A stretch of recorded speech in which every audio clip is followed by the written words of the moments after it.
Coming up tonight, the Williams-Brice area is getting renovated. Later, Gamecock women's basketball looks forward to a big matchup. And finally, a new record for LeBron James. These stories and more on Palmetto State Sports. From the Blue Ridge Mountains and through the Midlands down to the coast, there's plenty of sports highlights and moments here in South Carolina. There's only one place where you'll catch all the action. This is Palmetto State Sports.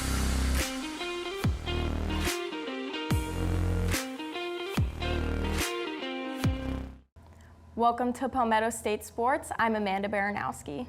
And I'm Colleen Sholtis. Thank you for joining us tonight. The University of South Carolina has released plans to develop the area around Williams-Brice Stadium. Over 800 acres of USC property adjacent to the Congaree River is in the works for development. The plan includes agreements to provide private funding for improvements to the stadium and expand the facility's uses. Athletics Director Ray Tanner quotes, "These projects are envisioned to create a fan experience second to none in college athletics," end quote. He also stated Williams-Brice will not move and the university will take advantage of the property they already own. For more information, visit gamecocksonline.com/stadium project. Greenville High School offensive lineman Blake Franks faces a choice of commitment between two rivals, South Carolina and Clemson football. Both schools are competing for the number 7 state-ranked offensive lineman with a 4-star rating on 24/7 Sports. They look to add him to their 2024 recruiting class. After attending the schools in many visits over the past months, including each school's respective junior target events, Franks remains undecided. If he chooses to join the Gamecocks, he will be accompanied by newly recruited offensive lineman Cam Pringle. Pringle joined South Carolina's 2024 recruiting class. He is ranked number 1 in the state according to 24/7 Sports. Franks looks to announce his decision at the end of February or early March. Since their last win on January 14th, Gamecocks men's basketball has yet to see another win, with their 8th straight loss against Missouri on Tuesday. In the first half, the Gamecocks kept the game close, only letting a 5-point or less deficit come between them and the Tigers. Hayden Brown led with 12 points at the end of the first half, although the team still trailed Missouri 37-42. The second half provided more challenges for South Carolina to take the lead. Missouri dominated on point completions, making it difficult for South Carolina to take control of the ball and complete intended field goals. In the end, the Tigers defeated the Gamecocks with a score of 83-74. Here's what head coach Lamont Paris had to say after the game. Free throws got us. Missed 7, I think, in the second half. At least one was the front end of a 1-and-1. There were, they shot 50% from the three-point line, which is not typical for most college basketball teams, and they shoot the ball a lot. Some of it was the looks that we gave them, but they also stepped up and made some shots. So, but at the end of the day, I don't really have any complaints about our total effort in terms of what we were doing and how we were going about our business. I thought that was good. Although the Gamecocks suffered another loss, Paris remains positive from the efforts the players made on Tuesday. They will look to break their losing streak on Saturday as they travel to Ole Miss for a 1 p.m. tip-off. South Carolina women's basketball stays on top this week after a hard-fought victory over UConn this past Sunday. The Gamecocks have been ranked number 1 in the AP poll for 33 straight weeks, which is the longest streak in SEC history.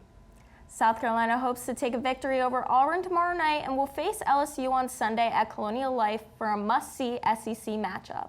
LSU is ranked 3rd and looking to soar to take the 1 seed and dethrone the Gamecocks as they are the only other undefeated team in the league.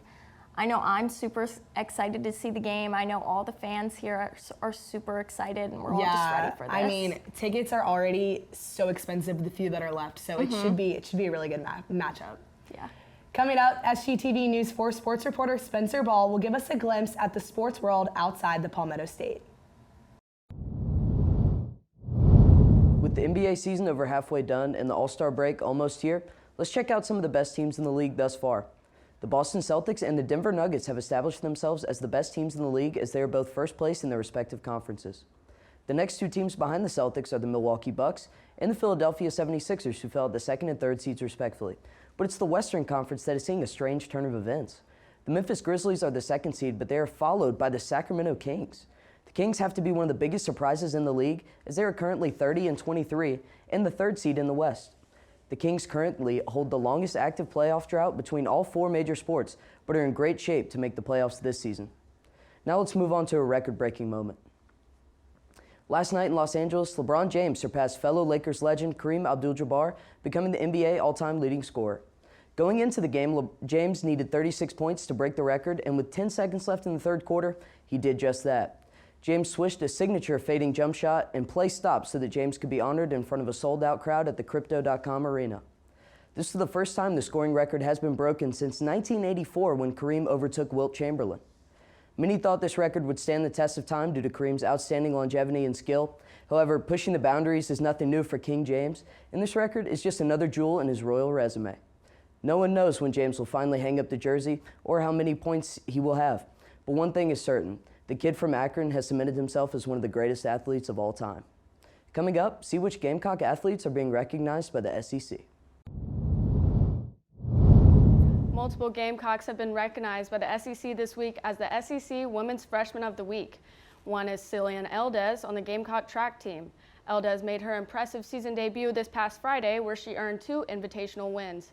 The first came in the mile run, where Eldez recorded a time of 4 minutes and 33 seconds.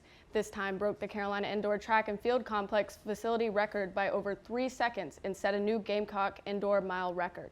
The next day, Eldez read the 3rd fastest time in the 800-meter in program history, earning her a second first-place win.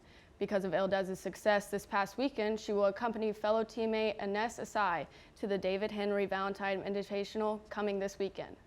Sterling Bird of the Gamecock swim team is the second Gamecock to earn the SEC Women's Freshman of the Week honor this week. Bird's recognition comes after she set a personal best in every category she swam at the Virginia Tech Invitational this past weekend. Her new personal best in the 500 freestyle of 4 minutes and 48.9 seconds set her as the 3rd fastest 500 swimmer on the team. Bird then secured her second personal best in the prelims of the 200 free and continued to do so the same in the 200 fly. Her time of 2 minutes and 0.69 seconds in the 200 fly earned her the 3rd place finish and the highest finish of her career. Bird carried on to her trend of personal best in the time trial of the 100 fly. Some really crazy numbers being put up by these women this week. Yeah, especially against good competition. You know, the SEC is a tough conference, and being so young and so good is definitely going to be valuable. Sterling Bird wasn't the only Gamecocks women's swimmer making waves this weekend. The Gamecocks ended the day Sunday with 17 personal bests and 5 top 3 wins, all 5 wins coming from the women's roster. Freshman Jill Smiley, sophomore Corey Shanks, and freshman Caroline Kudela are among the many standout swimmers from the Invitational. Smiley recorded a trio of personal records, and both Shanks and Kudela earned 2nd place finishes with new personal records. Freshman Megan Mahalik is responsible for the 4th top 3 finish after coming in 2nd place in the 100 back, and junior Alicia Davey capped off the final top 3 finish with 3rd place in the 1650 free.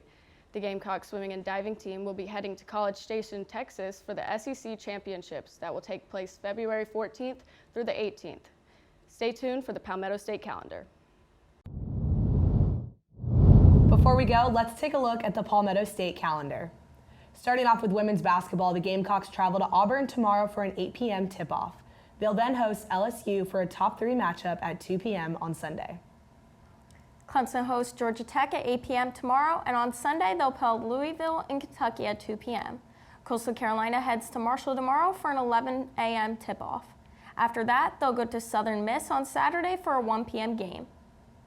Moving on to men's basketball, the Gamecocks head to Ole Miss on Saturday for a 1 p.m. game. Next Tuesday, they'll host Vanderbilt at 6:30 p.m. in Colonial Life Arena. On Saturday, Clemson tips off at North Carolina at 2 p.m. Coastal Carolina hosts Marshall tomorrow at 7 p.m. Next, they host James Madison on Saturday at 2 p.m. Now for softball, the Gamecocks are headed to the Charlotte Invitational to kick off their 2023 season. Their first matchup will be against Charlotte tomorrow at 6 p.m. On Friday, they play Miami, Ohio at 12:30 p.m. On Saturday, they play Campbell at 5:30 p.m. They wrap up the weekend with 2 games on Sunday. The first is against ETSU at 12:30 p.m. and the second is against Charlotte at 3 p.m. Clemson softball is headed to the FIU tournament in Miami, playing FIU at 5:30 tomorrow, Georgia State at 3 p.m. on Friday, and Kansas City at 10 a.m. on Saturday. Next, they'll be at Furman on Tuesday for a 5 p.m. first pitch. Coastal Carolina hosts UMass Lowell for a doubleheader tomorrow. Their first game is at 2 p.m. and the second is at 4:30 p.m. That's all we have for this week of Palmetto State Sports. Be sure to follow us on Twitter at SGTV Sports, and to keep up with all of our content, be sure to also visit us online at sgtvonline.com. For SGTV News 4 Sports, I'm Colleen Sholtis. And I'm Amanda Baranowski. From all of us here at SGTV, have a great night, Carolina. Forever to thee.